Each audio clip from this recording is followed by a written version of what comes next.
Okay. Next song is Nature Will Eat Me. One of our faves. Probably, I think genuinely the first song you and I ever wrote together. 100% true.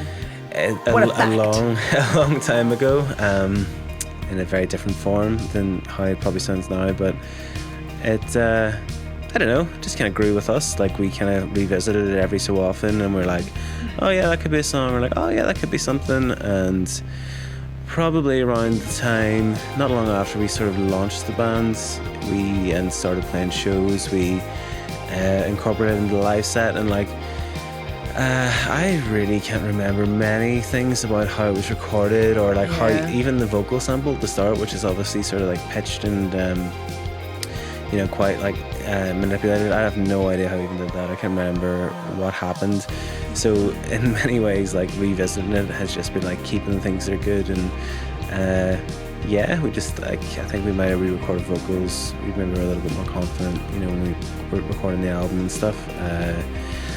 And there's a lot of fun, like big, exaggerated, like stereo synths and like very Juno chorusy, lush, dreamy, very like 80s shoegazy inspired guitar washes and stuff, and like we're having fun in that song. I think it's good. I mean, it's kind of sweet that like the first song we ever wrote together ended up on our album. I don't think we thought it was going to, but at every point people were like, that song's great. Again, give them what they want, but it stuck around for longer than we thought it would. Well, I think we were giving us what we wanted, whereas we had a certain sort of reverence to that song, going like, oh, that's like stuck with us for a reason, or we keep thinking about it for a certain reason. And it was just a good one to kind of, in the grand tradition of you and I escaping to the middle of nowhere to a cottage to record. It's a very clear theme for this conversation.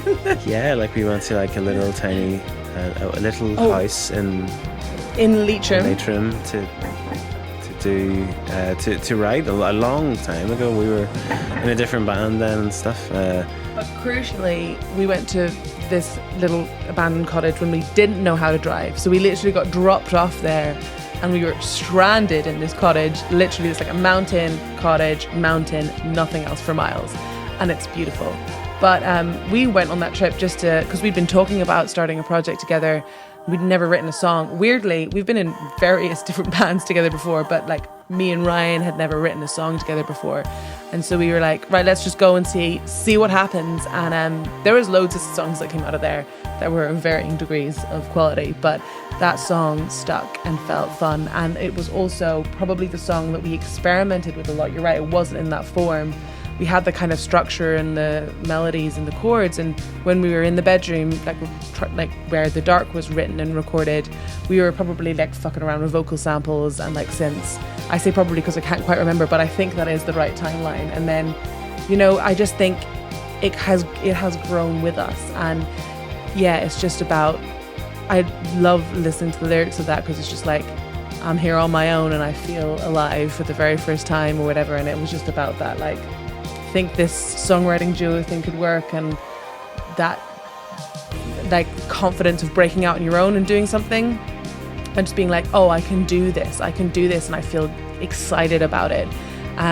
So I love it for that, and it's always been really fun to play live. There's also a ridiculous key change in the bridge that has been a contention since day one.